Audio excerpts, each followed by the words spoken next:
Здравствуйте, друзья! Сегодня мы познакомимся со штативом от KF Concept BA225. Штатив бюджетный, начального уровня, выглядит довольно броско, ярко. В общем-то, обладает всеми функциями, которые необходимы штативу. Штатив изготовлен из карбона, имеет 5 секций ног, ноги независимые. Идет в комплекте со штативной головкой. Все выполнено довольно симпатично, броско в дизайне.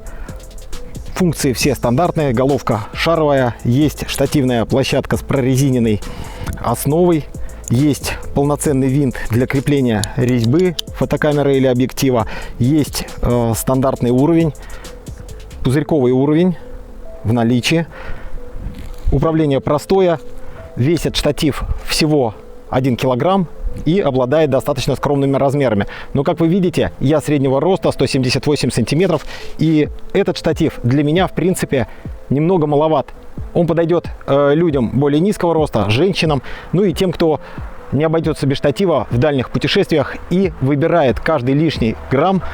И штатив, в общем-то, облегченный, карбоновый. Карбон – это углепластик, он легче, чем стандартные сплавы, алюминий, магний и сталь. И, в общем-то, такой штатив весом 1 килограмм не доставит никаких неудобств, а иногда сможет выручить в каких-то ситуациях. Но в каких ситуациях? Выручит ли такой штатив в ситуациях с ветром, с волнами? Это мы еще посмотрим. В общем-то, в стандартных условиях, когда, допустим, полутемный лес, немножко удлиняется выдержки, этот штатив позволит фотографировать достаточно свободно. Штатив обладает крюком, на который можно подвесить груз и утяжелить основание. И, в общем-то, он с ним стоит достаточно надежно.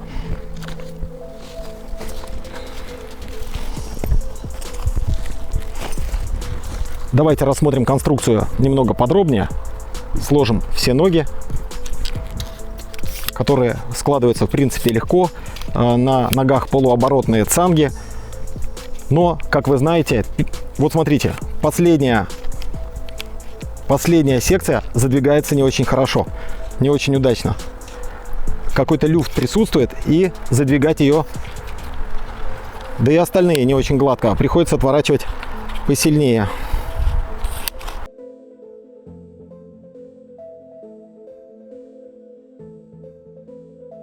Все задвинулось достаточно гладко и надежно. Вот такой небольшой размер, легко крепится на рюкзак, размером с рюкзак. И, в общем, в разложенном состоянии он тоже маленький и легкий, но его можно сложить даже более компактно. Да, и что для этого надо сделать? Просто выдвигаем замки и ноги загибаем наверх, а центральную штангу ослабляем в основании. И все. И у нас получился вот такой сложенный, суперкомпактный штатив, всего 35 сантиметров длиной. Кроме того, хочу сказать, что ноги довольно тугие. Замки тоже достаточно тугие. У этого штатива легко выдвигается центральная колонна. Вот слегка ослабляем ногу, выдвигаем и закручиваем. Можно выдвинуть и еще выше, вот на такую высоту. Тогда она становится достаточной и для моего роста, позволяя снимать с уровня глаз. Но дело в том, что когда показывают такой прием, когда выдвигается центральная колонна, это самое неустойчивое состояние штатива. И поэтому я не рекомендую снимать с выдвинутой центральной колонной. Одна нога легко превращается в монопод, то есть это тоже может сослужить добрую службу. Откручиваем головку, положим штатив и производим замену. Вот такой монопод. Также можно прикрутить сюда кронштейн для мобильного телефона и пользоваться просто как селфи-палкой, да? Вот. Также можно пользоваться как указкой.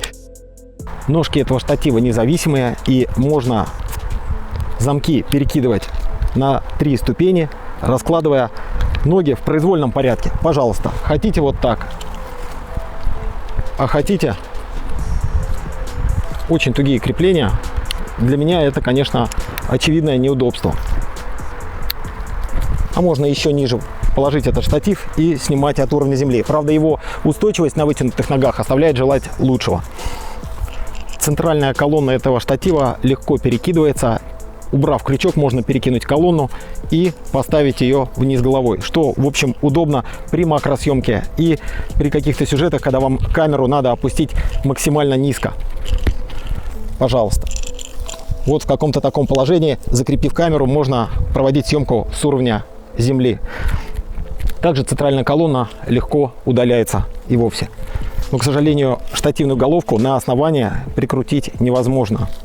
Штативная головка оснащена всем необходимым. Есть крепеж для штативной площадки типа Arca Swiss.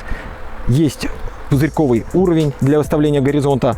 Есть винт, ослабляющий головку для манипуляций со степенью свободы 360 градусов для панорамирования. А также есть винт, контролирующий движение и закрепление шара штативной головки.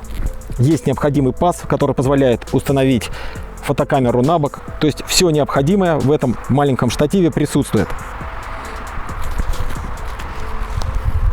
По качеству изготовления в принципе нет никаких нареканий. Единственное, что мне не очень понравилось, что ножки задвигаются не слишком плавно. То есть надо дополнительно давать ход винтам. Что несколько насторожило, это очень тугие замки. Но я думаю, что со временем они разработаются. А также достаточно тугой ход ножек. Приходится прикладывать силу. И, в общем-то, я думаю, что это тоже со временем подвергнется разработке. Будут более легкие движения в целом.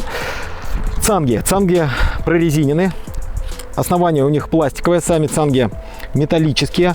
И, в общем, похожи на полуоборотные. Но, как видите, последняя цанга, она несколько больше просит движения, и это больше, чем полоборота. И приходится несколько больше сил затрачивать на то, чтобы сложить штатив.